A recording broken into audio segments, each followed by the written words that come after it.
Dawn, in Addis Ababa, is a soft gray promise, a gentle hush that settles over the city before the world stirs. The air is cool, tinged with the faintest mist, and the city's heartbeat is slow, almost meditative. In these early hours, the city feels suspended between dreams and reality, as if holding its breath for what the day might bring. The first rays of sunlight spill over the Entoto hills, painting the horizon in gold and rose. The mountains stand as silent witnesses to centuries of mornings just like this, their slopes cloaked in eucalyptus and memory. My body wakes before the alarm, attuned to the city's rhythm, as if my own pulse is synced to Addis Ababa's quiet awakening. There's a comfort in this routine, a sense of belonging to something larger than myself. I breathe in eucalyptus and coffee, Ethiopia's signature scents. The aroma of freshly roasted beans drifts through open windows, mingling with the crispness of the morning air. It's a ritual that grounds me, a reminder of home and heritage. I am a surgeon here, where every day is a test of resilience and resourcefulness. The challenges are many, but so are the rewards.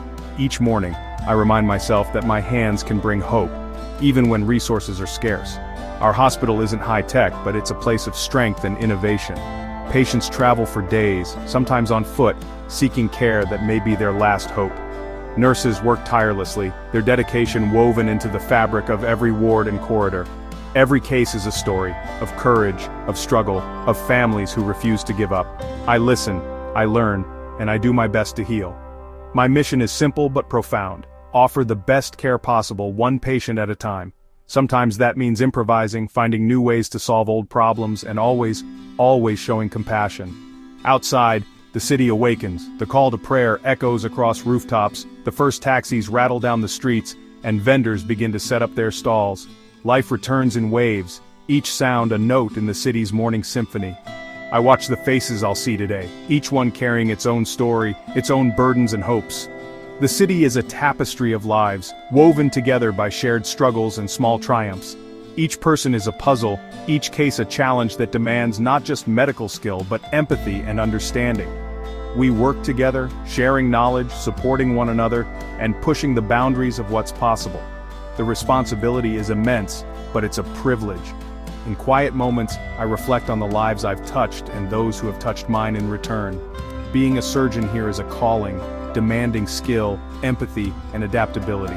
It's about more than medicine. It's about hope, dignity, and the belief that every life matters. Sometimes a gentle word is more powerful than a scalpel.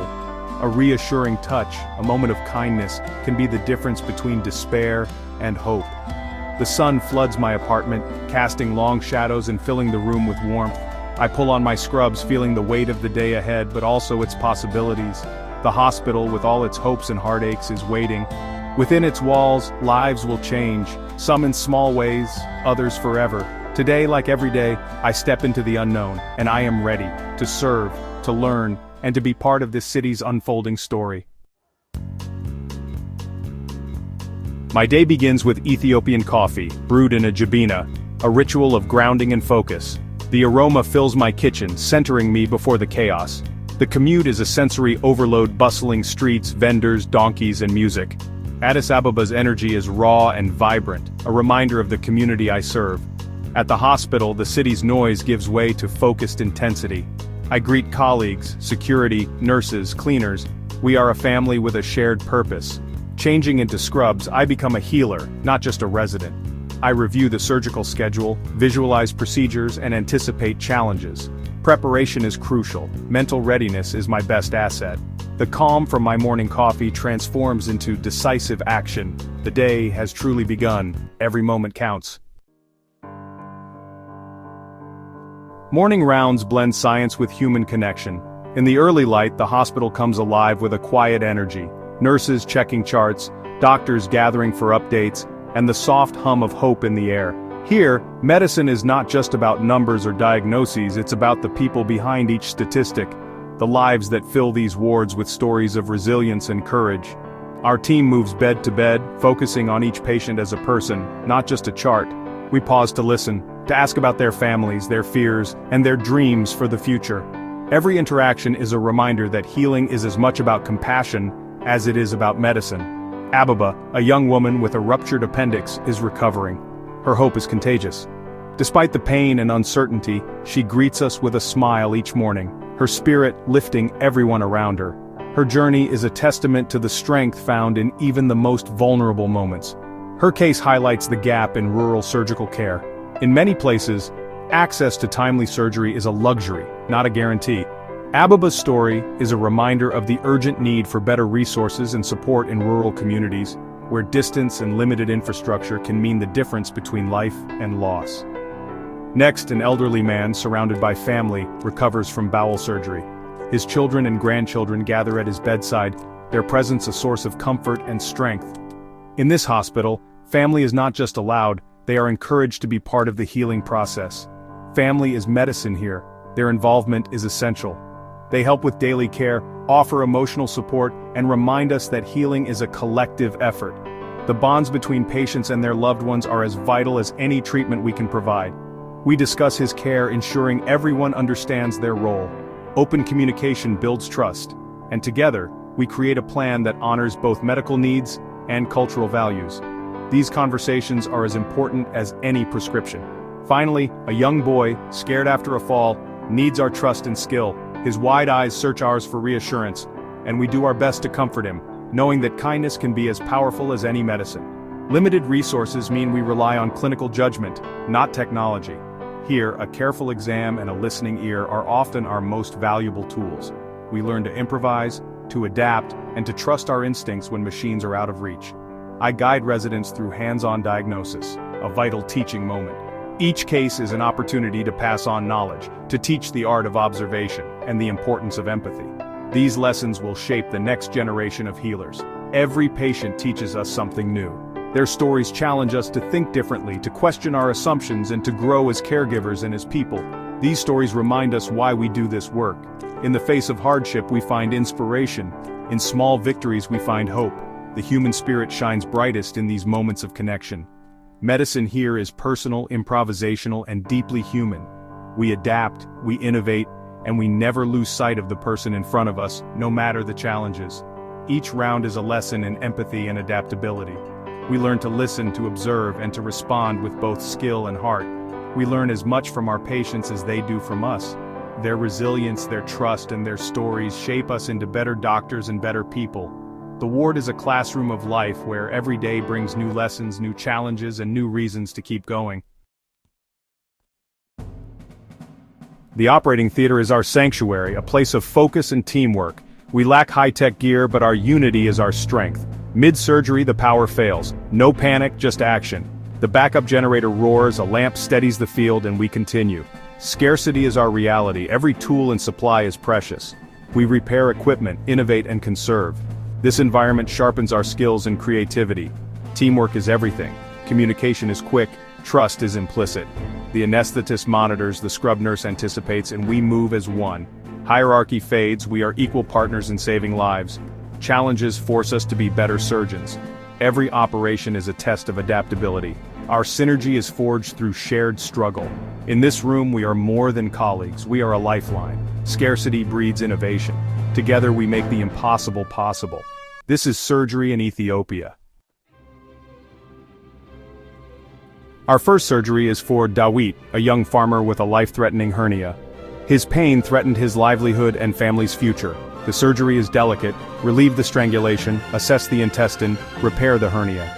I guide residents through each step, teaching as we work. The trapped intestine slowly regains color, viable tissue, a huge relief. We avoid removing bowel, ensuring a quicker recovery. We reinforce the repair with precious synthetic mesh. The procedure is a success. For Dawit, it's more than a surgery, it's a return to his fields, his family, his life. This is why we do what we do. Every operation is a second chance. The impact goes beyond the operating table. We restore futures, not just bodies. Dawit's story is one of hope and resilience. This is the reward of our work. As we finish Dawit's surgery, a sense of relief washes over the team. The tension in the operating room begins to fade, replaced by quiet satisfaction. But just as we start to clean up, an emergency call comes through the intercom.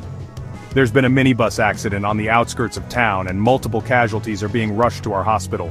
The news hits us like a jolt of electricity. Instantly, the hospital shifts from calm to crisis mode. The corridors fill with the sound of running footsteps and urgent voices. Every available staff member is mobilized.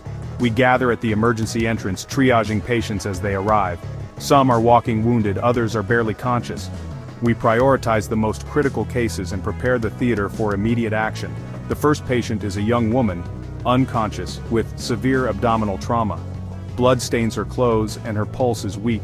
She's bleeding internally and time is running out. There's no time for imaging or detailed diagnostics. Her condition is rapidly deteriorating. We have to act on instinct and experience. This is damage control surgery at its most urgent. The anesthetist works quickly to stabilize her airway and breathing, while I scrub in and make a swift incision. Every movement is deliberate, every second precious. As we open her abdomen, blood floods the cavity. The source is clear. Her spleen is shattered, pouring blood into her abdomen.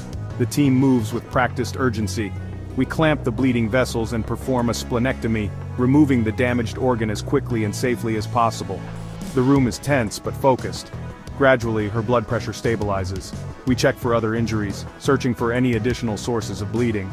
Relief begins to set in as the bleeding slows. The spleen was the only major source of bleeding. We confirm this and the team shares a brief, silent moment of relief.